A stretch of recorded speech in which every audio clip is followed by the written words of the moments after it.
Hey everyone, welcome back to Want to Step. On today's video, I'm going to show you how to add About section on your LinkedIn profile. It's very quick and easy, so let's get started. First, you have to download the LinkedIn app if you haven't downloaded it yet and launch the app. Log into the LinkedIn account, then on the screen at the top left corner, you can see a profile icon. Tap on it and go to View Profile. Once you go to View Profile, under your name, there is Open to and Add Section option. You have to select Add Section option and you can see there's Add About, Add Education, Add Position, Add Services, Add Career Break, Add Skills, etc. under Core. There are recommended and additional as well, but under Core you have to select Add About.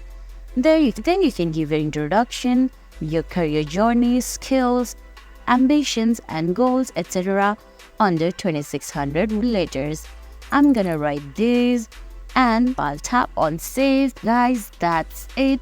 That's how you add About in your profile. Now you can go back to your profile and see the About section added to your profile in LinkedIn.